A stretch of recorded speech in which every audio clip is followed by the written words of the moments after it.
नमस्कार दोस्तों, स्वागत है आपका आज के मुख्य समाचारों की वीडियो में। जी हां दोस्तों, यहां पर आपको देखने को मिलेगी सुबह से लेकर शाम तक की सारी के सारी बड़ी खबरें, मुख्य समाचार, ब्रेकिंग न्यूज़ अपडेट के रूप में।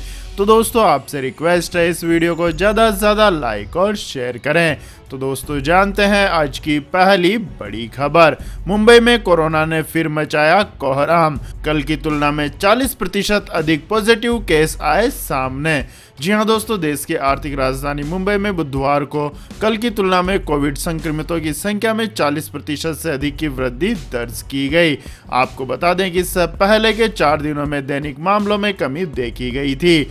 बीएमसी द्वारा जारी आंकड़ों के मुताबिक मुंबई में 16,420 नए मामलों की पुष्टि हुई है। हालांकि कल उनकी संख्या 11,647 थी।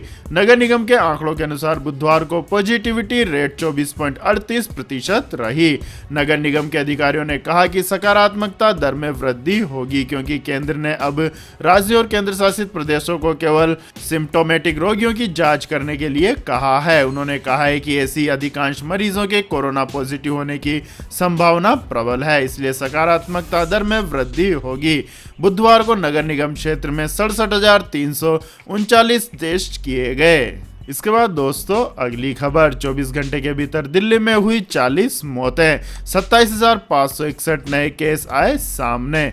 जी हां दोस्तों, दिल्ली में पिछले 24 घंटों में 27,561 नए कोरोना मामले सामने आए हैं। साथ ही एक दिन के भीतर 40 मरीजों की मौत की भी पुष्टि हुई है। यानी जनवरी के शुरुआती 12 दिन में कोरोना से 133 संक्रमितों की मौत हो चुकी है। साथ ही यहां संक्रमण दर 26.22% दर्ज की गई। दिल्ली में भी 56,991 मरीज होम क्वारंटाइन में हैं और राजधानी में सक्रिय कोरोना मरीजों की दर 4.79% है, जबकि रिकवरी दर 93.70% है।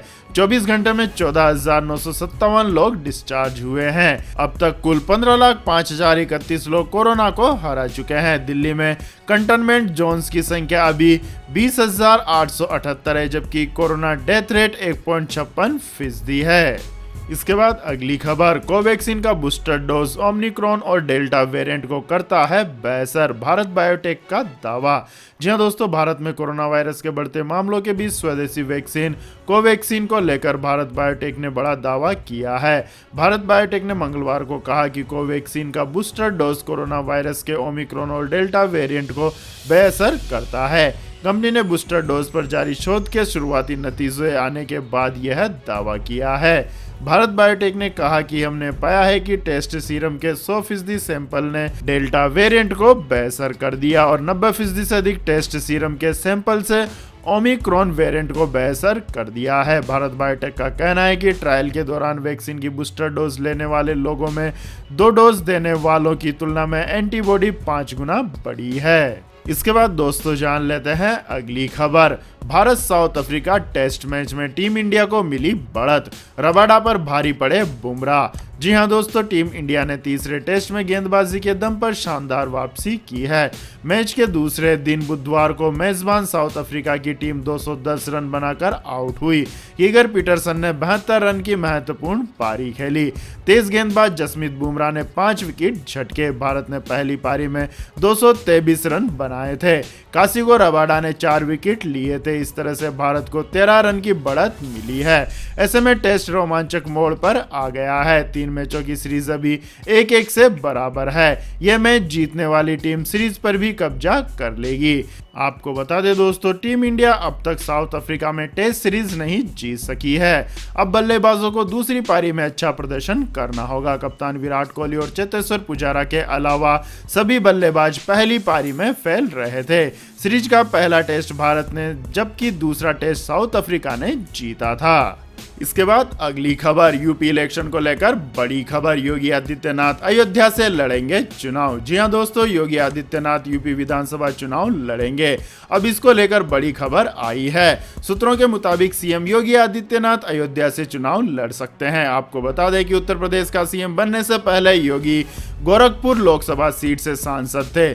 फिर सीएम बनने के लिए विधान परिषद ने उनकी एंट्री कराई थी। विधान परिषद के लिए योगी निर्विरोध चुने गए थे। फिर एमएलसी बनने के बाद योगी सीएम बने थे। अब तक इस बात को लेकर चर्चा थी कि योगी आदित्यनाथ कहां से चुनाव लड़ेंगे। काशी, अयोध्या के साथ साथ मथुरा का नाम भी चर्चा में था, लेकिन इन सभी नामों में अयोध्या के नाम पर मुहर लगती मालूम होती है। माना जा रहा है कि योगी आदित्यनाथ के सत्ता की कुर्सी थामने के बाद ही यहां के विकास कार्यों में तेजी आई है। आपको बता दें दोस्तों, अयोध्या नगरी न सिर्फ विकास कार्यों से फलीभूत हुई बल्कि राम मंदिर जैसे बड़े मुद्दे पर नतीजा आया और वर्तमान में यहाँ मंदिर निर्माण के कार्य को भी गति मिलती हुई नजर आ रही है। सीएम योगी आदित्यनाथ की सरकार में अयोध्या ने कई बड़े खिताब भी अपने नाम किए, जिसमें सबसे ज्यादा चर्चा में यहाँ पर दीप जलने का दौर रहा। इस दौरान अयोध्या में रिकॉर्ड दिए जले और अयोध्या राज्य ही नहीं बल्कि पूरे देश में जगमगा रही थी। इसके बाद अगली खबर, पंजाब कांग्रेस में खींचतान जारी, सिद्धू का मत जनता तय करेगी, मुख्यमंत्री रंधावा बोले विधायक तय करेंगे।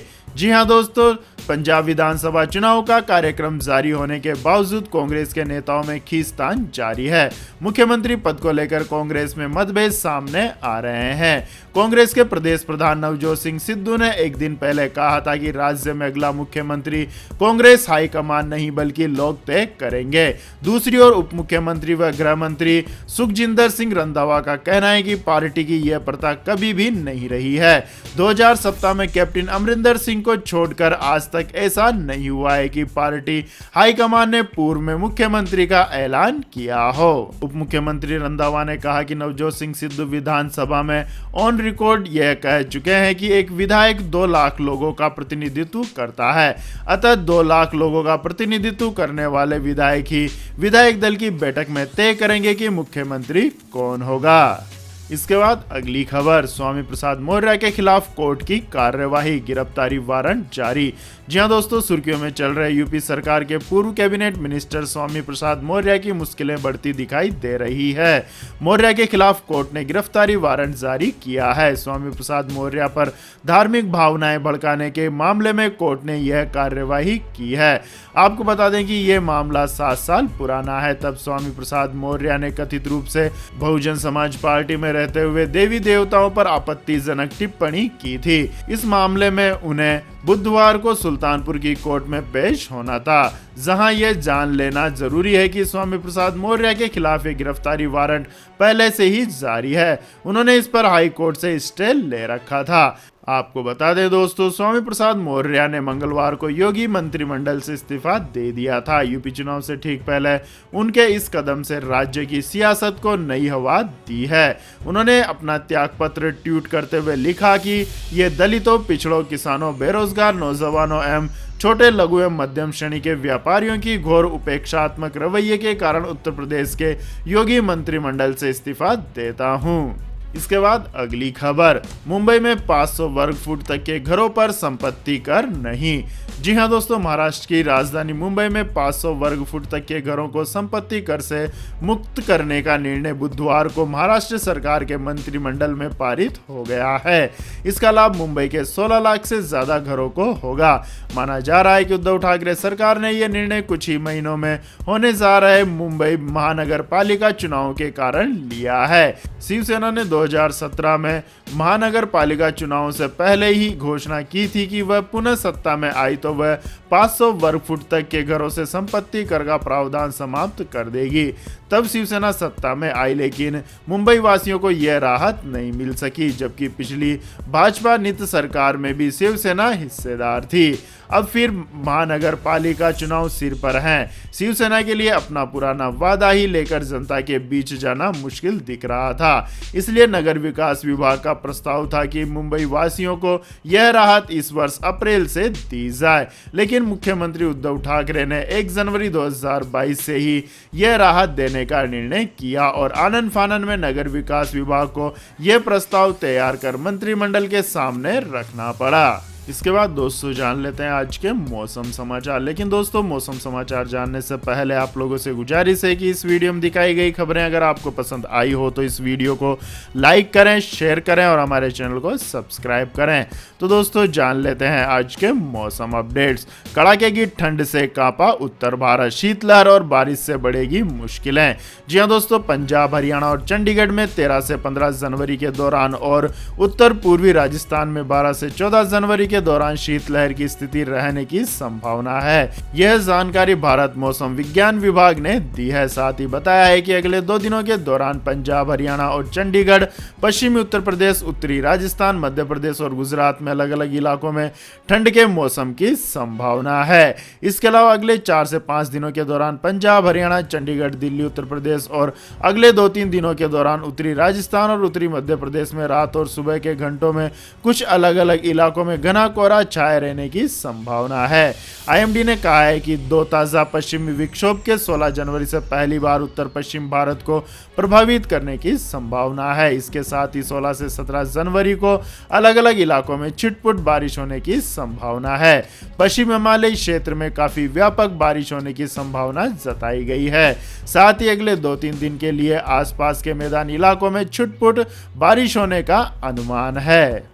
इसके बाद दोस्तों जानते हैं आज के सोने और चांदी का भाव। तो दोस्तों भारतीय सराफा बाजार में आज सोने की कीमत में तेजी देखने को मिली, वहीं चांदी की कीमत में भी उछाल आया है। दिल्ली सराफा बाजार में आज सोने के दामों में 228 रुपए की तेजी दर्ज की गई, तो वहीं चांदी की कीमत में भी 271 रुपए की उछाल दर्ज की गई, जिससे दिल्ली सराफा बाजार में सोने के दाम 46,812 रुपए प्रति 10 ग्राम पर पहुंच गए, जो कि पिछले कारोबारी सत्र में 46,584 प्रति 10 ग्राम थे। वहीं चांदी की कीमत 271 रुपए की तेजी के साथ 59,932 रुपए प्रति किलोग्राम पर पहुंच गई, जो कि पिछले कारोबारी सत्र में 59,661 रुपए प्रति किलोग्राम पर बंद हुई थी। इसके बाद दोस्तों अगली खबर, कोरोना के बढ़ते मामलों को देखते हुए केंद्र सरकार सख्त राज्यों के लिए जारी की गाइडलाइन। जी हां दोस्तों, देश भर में लगातार बढ़ते कोरोना को देखते हुए बुधवार को केंद्रीय स्वास्थ्य सचिव ने सभी राज्यों को चिट्ठी लिखी, जिसमें कहा गया है कि राज्य सरकारें समय पर मेडिकल ऑक्सीजन उपलब्ध कराने के लिए सभी तरह की तैयारियां रखें। केंद्र ने राज्यों को मेडिकल ऑक्सीजन को लेकर निर्देश देते हुए कहा है कि सभी राज्य मेडिकल ऑक्सीजन का पर्याप्त बफर स्टॉक रखें। इसके अलावा मरीजों की देखभाल के लिए सभी स्वास्थ्य सुविधाएं मुहैया कराएं। केंद्रीय स्वास्थ्य सचिव ने कहा कि राज्य सरकारें ऑक्सीजन थेरेपी में कम से कम 48 घंटे के लिए पर्याप्त मेडिकल ऑक्सीजन का बफर स्टॉक रखें। इसमें लिक्विड मेडिकल ऑक्सीजन की उपलब्धता सुनिश्चित करें। इसके अलावा स्वास्थ्य सुविधाओं के लिए LMO टैंक पर्याप्त रूप से भरे होने चाहिए और उनकी फिर से भरने के लिए निर्बाध सप्लाई होनी चाहिए। इसके बाद अगली खबर, कोरोना का असर, कर्मचारियों की कमी जल्द ही बन सकती है चुनौती, किस सेक्टर्स में दिखेगा असर। जी हां दोस्तों, कोरोना की तीसरी लहर के बीच देश में काम करने वालों की कमी की चुनौती सामने आ सकती है। 21 सेक्टर्स में किए गए सर्वे में इस तरह की जानकारी सामने आई है। जॉब मार्केटिंग के विशेषज्ञों का कहना है कि ब्लू कॉलर वर्कफोर्स की कमी जल्द ही विभिन्न क्षेत्रों के लिए एक चुनौती बन सकती है। पहले से ही कोरोना के मामलों में तेजी से वृद्धि और राज्यों में लगाए गए प्रतिबंधों के बीच इंडस्ट्री को कर्मचारियों की कमी का सामना करना पड़ रहा है। Staffing resource firm team lease services के एक सर्वेक्षण के अनुसार 21 सेक्टर्स में 850 कंपनियों में से लगभग आधे से कहा गया है कि उनकी अगले 3 महीनों में ब्लू कॉलर मैन पावर को हायर करने की योजना है। इसके बाद अगली खबर, देश की जनता के लिए एक और बुरी खबर, खुदरा महंगाई दर में भारी बढ़ोतरी। जी हां दोस्तों, कोरोना वायरस की मार झेल रही देश की जनता के लिए महंगाई के मोर्चे पर बुरी खबर आई है। महंगाई दर में पिछले कुछ महीनों से चल रही तेजी दिसंबर में भी बरकरार रही। दिसंबर में खुदरा महंगाई दर नवंबर के 4.91% से बढ़कर 5.59% पर पहुंच गई है। सरकार की ओर से बुधवार को जारी आंकड़ों में यह जानकारी दी गई। उपभोक्ता मूल्य सूचकांक आधारित खुदरा मुद्रास्फीति नंबर 2021 में 4.91% और दिसंबर 2020 में 4.59% थी। राष्ट्रीय सांख्यिकी कार्यालय द्वारा जारी आंकड़ों के अनुसार दिसंबर में खाद्य मुद्रास्फीति बढ़कर 4.05% हो गई, जो इससे पिछले महीने 1.87% थी। इसके बाद अगली खबर, साथ छोड़ने के बाद अब अफगानिस्तान को 30.8 करोड़ डॉलर की मदद देगा अमेरिका। जी हां दोस्तों, अमेरिका ने अफगानिस्तान के लिए 30.8 करोड़ डॉलर की अतिरिक्त मानवीय सहायता की घोषणा की है। यह नई सहायता ऐसे समय घोषित की गई है जब तालिबान के कब्जे के करीब 5 महीने बाद देश गंभीर मानवीय संकट की ओर बढ़ रहा है।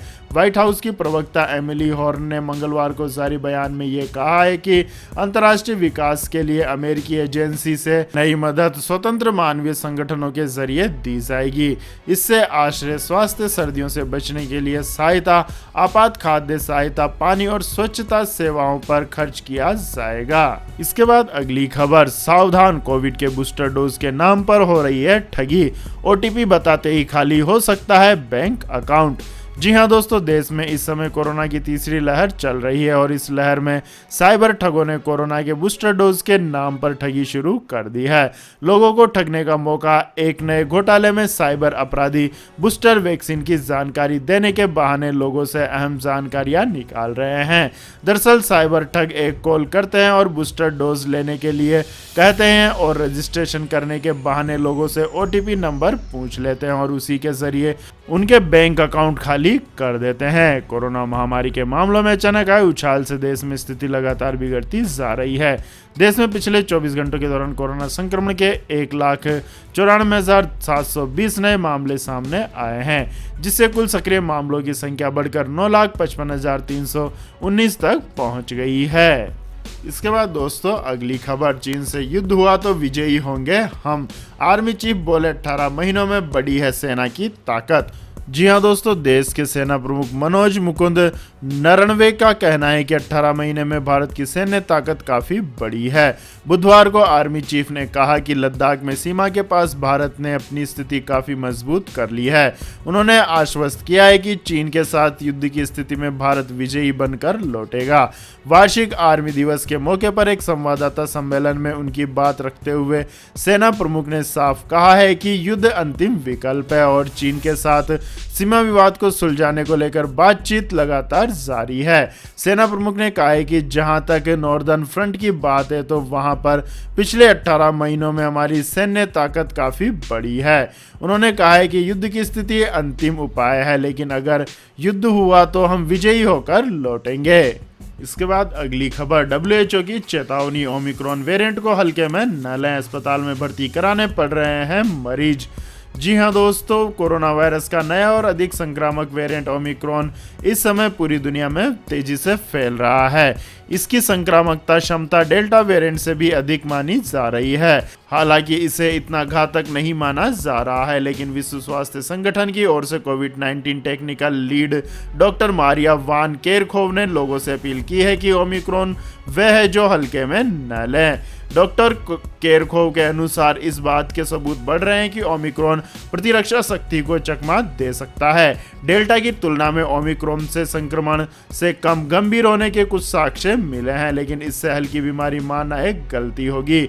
उन्होंने कहा है कि ओमिक्रॉन से संक्रमित हुए लोगों को भी अस्पताल में भर्ती कराने की नौबत आ सकती है और लोगों को इसे लेकर सतर्क रहना चाहिए। उन्होंने कहा कि जिस देशों में जीनोम सीक्वेंसिंग की तकनीक अच्छी है, ऐसे सभी देशों में ओमिक्रॉन वेरिएंट के होने की पुष्टि हो चुकी है। संभावना इसी बात की है कि यह दुनिया के हर देश में पहुंच चुका है। बता दें कि ब्रिटेन और अमेरिका में ओमिक्रॉन की वजह से रोज लाखों की संख्या में कोरोना मरीज सामने आ रहे हैं। इसके अलावा और भी कई देशों में हालात बहुत गंभीर बने हुए हैं। इसके बाद अगली खबर, केजरीवाल के प्रचार पर चुनाव आयोग का नोटिस, पंजाब में किसानों ने 10 उम्मीदवारों की पहली सूची जारी की। जी हां दोस्तों, 5 राज्यों में विधानसभा चुनाव जीतने के लिए राजनीतिक दलों ने पूरी ताकत झोंक दी है।